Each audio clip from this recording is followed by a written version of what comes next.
My guest for today, Mike Di Gregorio from Converge Fiberxers. What's up, bro? First question.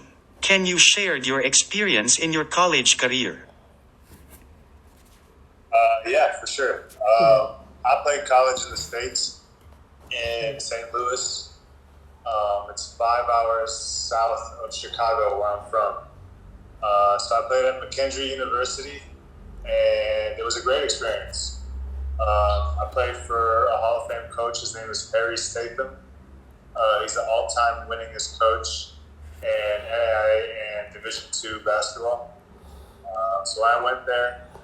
It was a D2 school. Kendrick University, I was able to get a full ride scholarship to play there in St. Louis after my high school career. And it was a great experience. I got to play for a Hall of Fame coach named Harry Statham. And he really trusted me and let me play my game and put the ball in my hands. And so, yeah, it was a great experience. You know, you're between 18 and 22 years old, so you're still growing, you're still learning, you're still trying to figure things out along the way as you're growing into a man. And so those experiences on and off the court were very helpful for me as I was pursuing my dream to play professionally. Basketball is your first sport in your childhood days. For sure, it was actually. It was my first sport growing up. I just fell in love with it ever since I was a little kid, ever since I could remember. I played other sports too. I played soccer, I played volleyball, I ran track, but basketball was number one to me always. I'm the youngest of my family, so I have two older brothers, and they always played basketball. So when I was a young kid, I would just watch my brothers and all my older cousins play, and I wanted to be a part of it. I wanted to play with them and to compete with them. So I just loved basketball from an early age. And being in Chicago with Michael Jordan and the Bulls and all that, at that time when I was a little kid, obviously added to my love for basketball. I started playing maybe 5 years old is what I can remember. So it's always been a true love of mine. What about baseball, idol? No, I never played baseball. I never was interested in baseball. You know, I obviously respect and I watch the sport sometimes. I respect the sport and all the guys that play baseball, but it's too slow for me. It's a waiting game most of the time, and it's a very patient game. So I like the excitement and the action and the competitiveness of basketball. 3 hardest opponent in NCAA. 3 hardest opponents I played against when I was in college. I remember my first game at McKendree University. We played Missouri State University. It's a D1 school. That was obviously a tough game. I played at the University of Illinois. Malcolm Hill was one of those players I played against. He was actually an import from Magnolia a couple of years ago. So he was a great opponent when I was in college. We played a lot of great players in the States.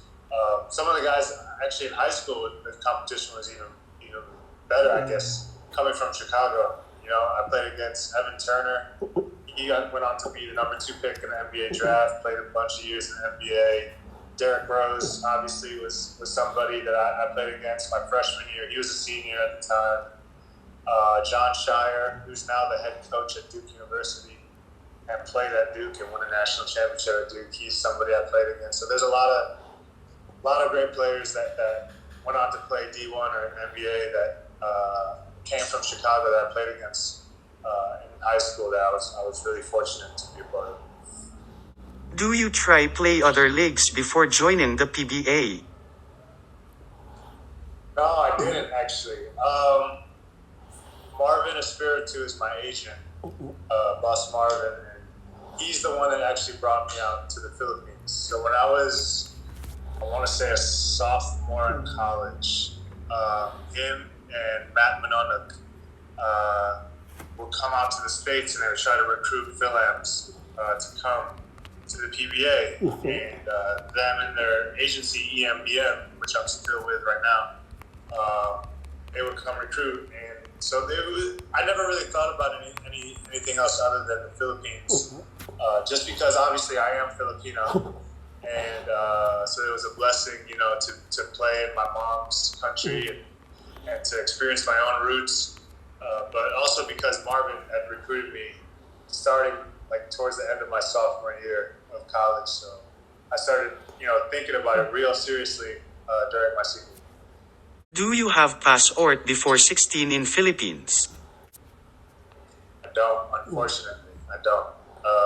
I was able to get my passport right before I came to the Philippines. So I was 22 years old when I received my Philippine passport. So I know they put that new rule in, right? The FIBA rule that you had to have had it before you were 16 in order to be eligible to play for the national team. So no, unfortunately, I never was able to get it before I was 16.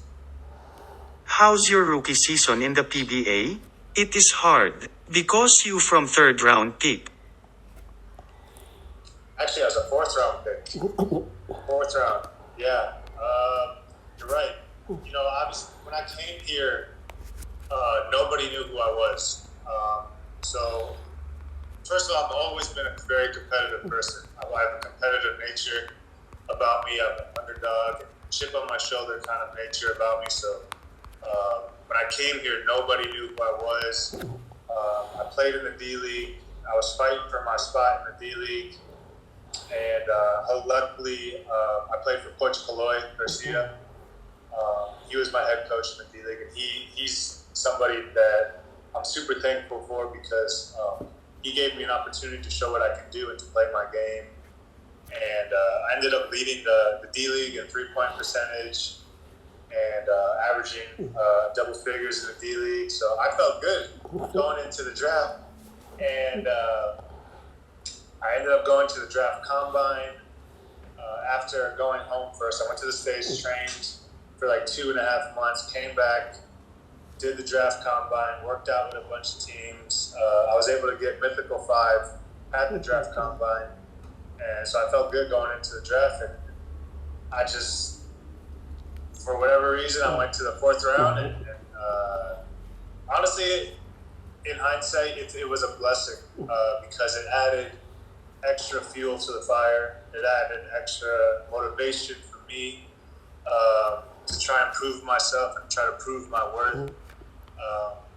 So, some people may look at it as a disadvantage or a bad thing, but I looked at it as a blessing, man.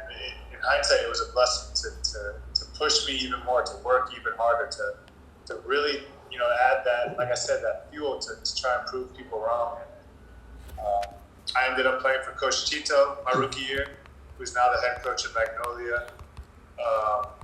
And he was a great coach to play for. Obviously, he was very focused on defense and chemistry and all those things. I had a bunch of breakout games my rookie year. My first conference, actually, played against Terrence Romeo and Stanley Pringle when they were at Global Court. That was my first breakout game on my birthday, my rookie year. I had 19 points, I think like 5 or 6 assists. And then the following game, in order to try and get into the playoffs, we had to play Blackwater. And I followed that up with a 20-point game.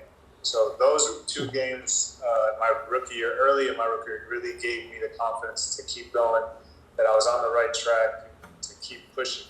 Right now you one of best shooter in the PBA. Oh, thank you. Yeah, I mean, it's a big part of my game. Obviously, I don't think it fully describes my whole game, but it is a big part of my game, and I'm just thankful that I just kept working at it. It's really all about reps. When repetition, as the saying goes, repetition is the mother of learning. So when you do things over and over and over again, obviously you're going to get better with it over time. And I just kept practicing. When I was in high school, my high school coach at the time, it was going into my junior year of high school, he gave me a shooting routine to do. And so I stuck with that, and I was religious about it. I didn't miss a day. Like, I just I was so, I guess you could say, OCD about it. Like I had to do it, and so even to this day, I got to make 500 shots before practice starts. Do all the drills, mid-range, threes, pull-ups, all that to feel comfortable. So thank you for the compliment. But yeah, it's just all work. It's all work. Your stint in Blackwater. I loved it. I loved it. That was my big break, I feel like, in the PBA.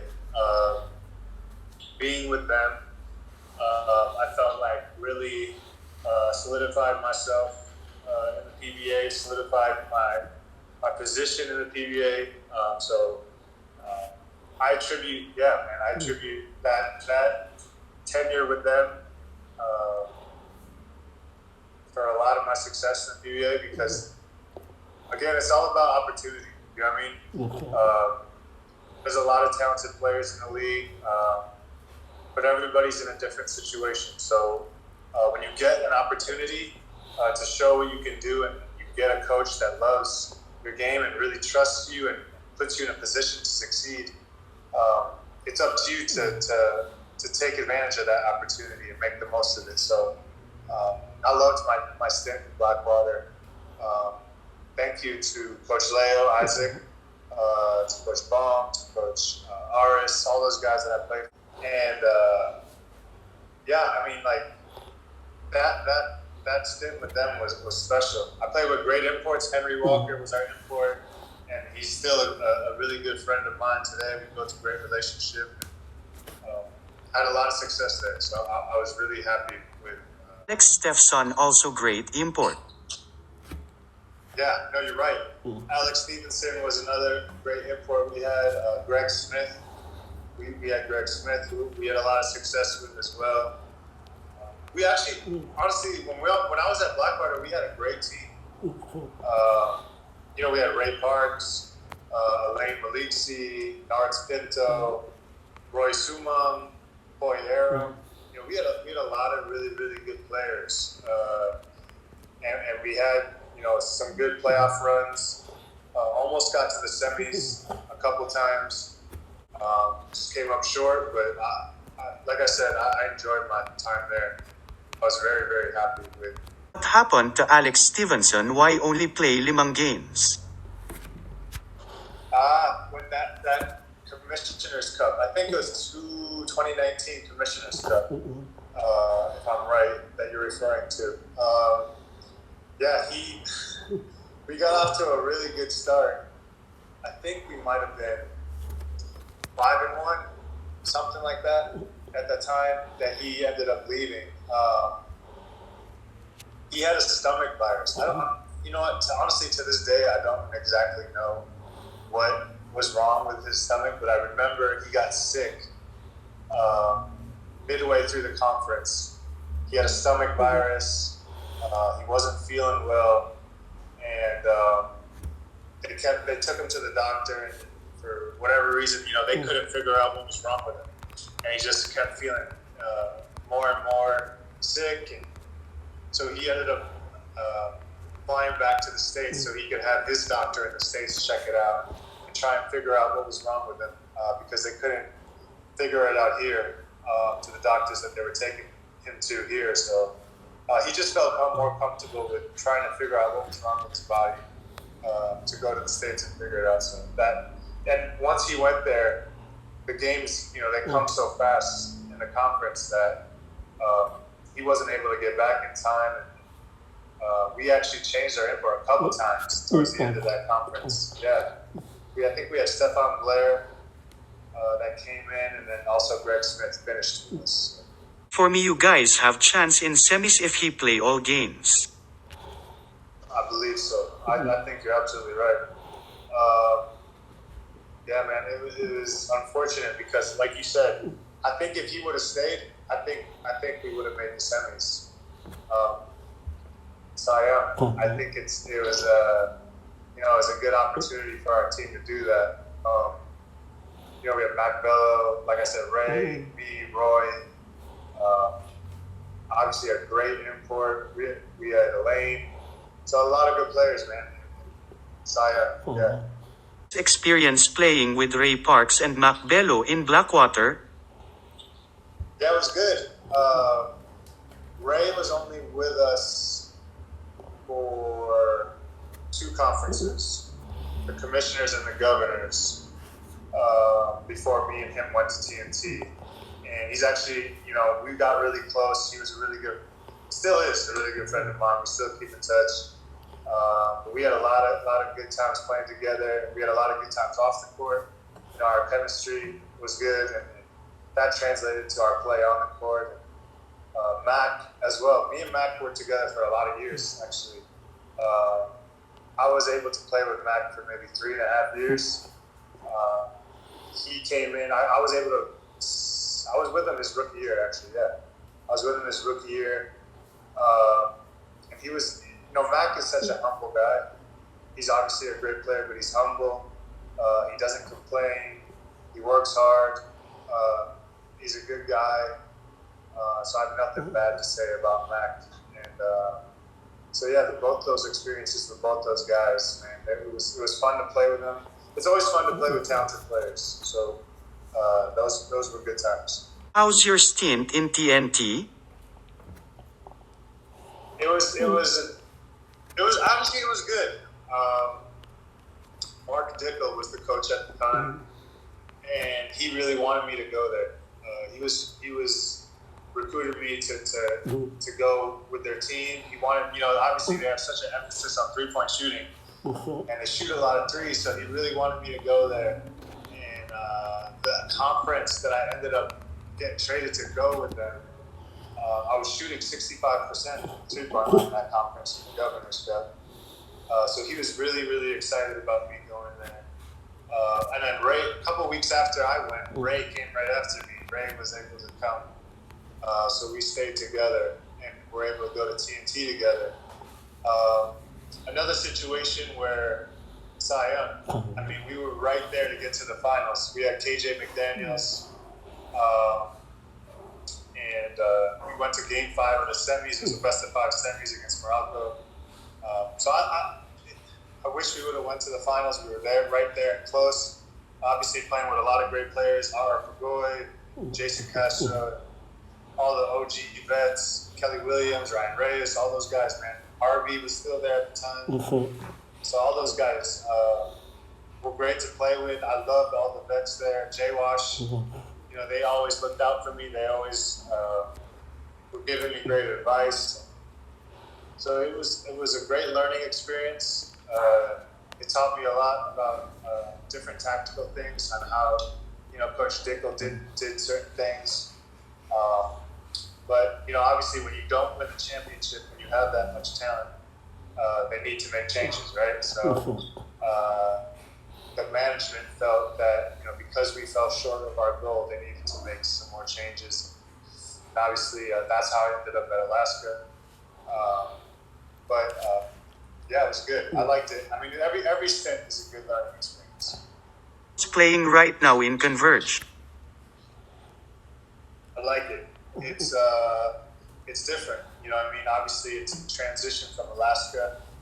It's a new team in the league, and they're transitioning to how they like to do things. It's not how Alaska likes to do things. It's how Converge does things. So there's a transition there, and obviously, it's new management and new environments and all that sort of thing. New medical, everything. How they do things. So, but I like it. Obviously, Sir Dennis is a very good owner. He gives us what we need and provides us all the opportunities to succeed. So, obviously, we made the playoffs in our first conference in the PBA. Could have won more games. Sion, the TNT game, the Rain or Shine game. I think we could have got to like 7 wins. But like I've been saying the whole time we've been talking, everything's a learning experience. So you just keep on working, learn from the past, not dwell on the past, learn from it, and then just keep moving forward. Your close friend in Converge. And I'm close with all of them, but I would probably say the closest guys I'm with, probably JT, Brown Tang. Obviously, I'm close to Taylor Brown, Mav, Tyrus Hill. Me and him have gotten close. David Morrell, K-Rex. So a lot of them, man. Everybody, I get along with everybody. All the guys are super nice, super humble, working hard. So everybody gets along with everybody. And I think for the most part, we're all pretty close with each other. So if we're all doing something, if we're all going to eat, or we're all going to go somewhere, we always kind of text each other and let everybody know. And everybody usually hangs out with everybody. Friendly question: do you think you can beat Jaren Teng on one on PNE? One-on-one? One-on-one. You think I can? Do I think I can beat JT one-on-one? Yeah, I hope JT watches this. Yes, JT, I can beat you one-on-one. JT, we do play one-on-one, actually. We play it's a game called King of the Hill. So you'll have like maybe 2, 3, 4 guys playing one-on-one. You know, if you score, you stay. Next guy comes in on defense, and we play it after practice sometimes. And there's been games where I've been king of the hill, and there's games where he's been king of the hill. So yes, it's been good competition. We go back and forth. Hard to be journeyman in the PBA? It's not hard at all because I wouldn't even call it a journeyman. I would call it, obviously certain situations call for different things. You know what I mean? Being a professional athlete and a professional basketball player, that's what it is. It's a business. It's professional. So obviously management and other factors come into play, but I wouldn't say it's hard at all because at the end of the day, it's still basketball. And I love basketball. I've loved basketball ever since I was a little kid. And it's a blessing every day to wake up and to be able to do what you love and to be able to hone your craft and work at your craft and study the game and love the game and feel it and compete and all those things. So I don't think of it as hard at all. It's a blessing, and I love basketball. And at the end of the day, it's basketball. You choose number 3 jersey in Converge. But I remember in TNT and Blackwater your jersey number is 1. Correct, yeah. Number 3 has always been my favorite number because of Allen Iverson. When I was a little kid, Allen Iverson was my idol.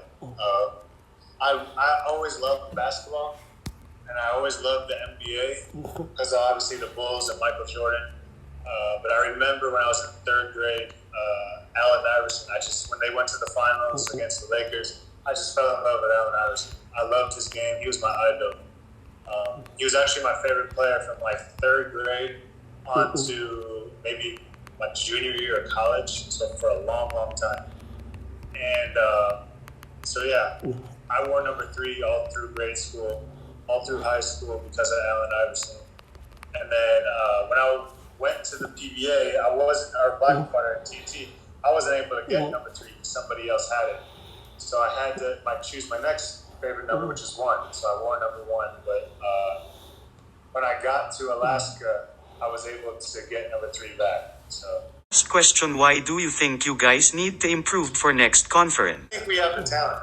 I think we obviously have the talent. We obviously have all the pieces we need. We're going to get a strong import. I'm sure we are. So obviously that's going to help. But I think in order to improve, obviously we gotta learn how to close games, especially in the last 5 minutes. I know we got a lot of young guys, a lot of 1st and 2nd year guys. This is new to them. So we got to learn how to close games, especially when we're up. We have a chance to, finish the deal. We got to do it. We got to learn how to pay attention to the details as far as defensive schemes, our pick and roll coverages, how to read and react to those things and read off each other. But other than that, honestly, it's minor details. And obviously, in order to take that next step too, it has to be mental. there has to be a mentality, there has to be a mindset of, a competitive mindset, everyday matters kind of mindset, right? So leading up to the conference, in practice and training and workouts, everything matters. Every day matters. So you have to treat it like that. So I think those things will lead to a successful conference next conference. Thank you, Idol. Can we take picture? Yeah, for sure, man. Thank you. Honestly, bro, thank you for having me on. I appreciate you having me on. I'll follow and support the pod with the other guys. And God bless, bro. I wish you all the best.